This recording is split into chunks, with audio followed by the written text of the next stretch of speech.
I started my day at Brooklyn Bridge City Hall. As of 2023, it is the current terminus for the 6th train. The 6th train shown here is eventually going to go to the old terminus, the City Hall Loop. It was closed along with a few other stations on the line in the 1940s. The next station on the line is Worth Street. Worth Street was one of the stations that was closed back in the 40s. The reason Worth Street was closed was because it was too close to Brooklyn Bridge City Hall and Canal Street, the next station. The uptown platform is a little bit longer than the downtown platform, because the downtown platform was used a little less often by commuters. Another factor that led to the closing of Worth Street was that the company that owned all the stations was extending the platforms. Next on the line is Canal Street. At Canal Street, you can transfer to the R train. And if you realize that you are on the wrong side of the platform, there's a passageway that leads to the other side. The next station is Spring Street. The platform extensions at Spring Street are a completely different color from the original station.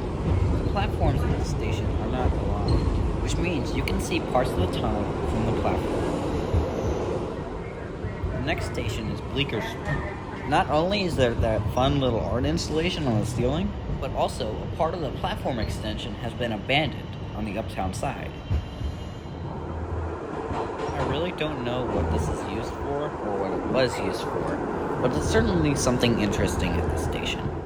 Next up is Astor Place. Like Spring Street, the platforms are not symmetrical. Unlike Spring Street, there used to be a Kmart here, but it has since shut down.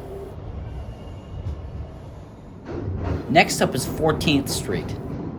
The platforms used to be a lot higher, but they have been since lowered. Next up is 18th Street.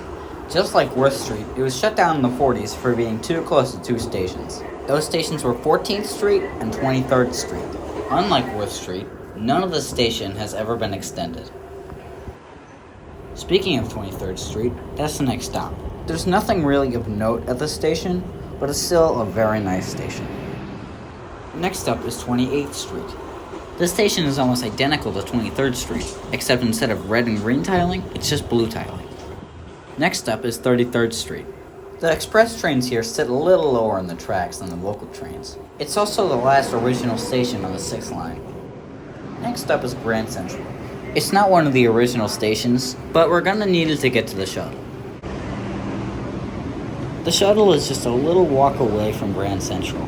It didn't take very long for me to get to the Grand Central shuttle platforms. The shuttle was once part of the original subway. It used to run directly between the 1 and 6 lines. The next original station is Times Square. Where the platform for the shuttle is where the old tracks used to run. You can even find original pillars scattered across the station. If you take an Uptown 1 train, you can even see where the old platform is. After transferring at Times Square, we are on our way to 125th. The next stop is 50th Street. There's really nothing to talk about this station, but it's still a pretty cool station. Next up is 59th Street, Columbus Circle. The way the platforms are oriented makes it look somewhat like Spring Street. Also, on the original parts of the platform, you can see pictures of Columbus's ship. Next up is 66th Street.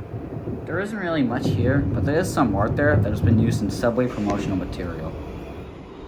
The next stop is 72nd Street. This station looks almost identical to 14th Street, except it's not on a curve. The next station is 79th Street. For some reason on the original part of the platform, there's a fence. I don't know what it's for, but I have a feeling it might be an entrance or an exit. Next is 86th Street. This station is almost an exact copy of 79th Street, except there's no metal fence. Next up is the last abandoned station, 91st Street. Just like Worth and 18th, it was closed for being too close to two other stops, those being 86th and 96th. On the uptown side of the platform, there's a whole bunch of lights that make it easy to see the station.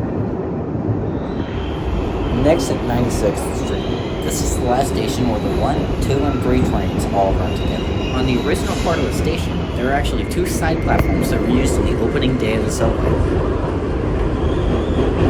Next up is 103rd Street. Like Canal Street, there is a way for you to get back on the other side of the platform if you find yourself on the wrong side. This is also the first station where one train's on the run. Next up is 110th Street, or as the sign says, Cathedral Parkway.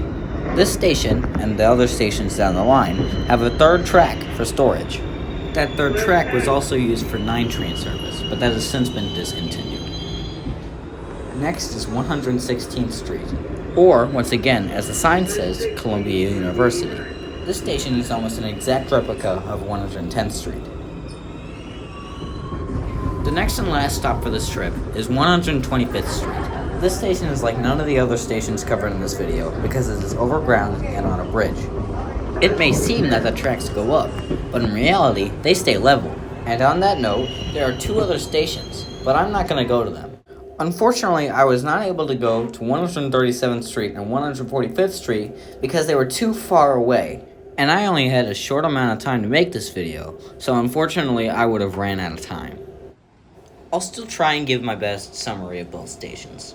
137th Street is known for being the deepest station in the city. It also looks almost identical to 110th Street. 147th Street was the original terminus of the subway back in 1904. That was the case until more was added on in 1918. Before I go, I just want to say thank you all for watching, and I hope you have a very nice day. Peace out.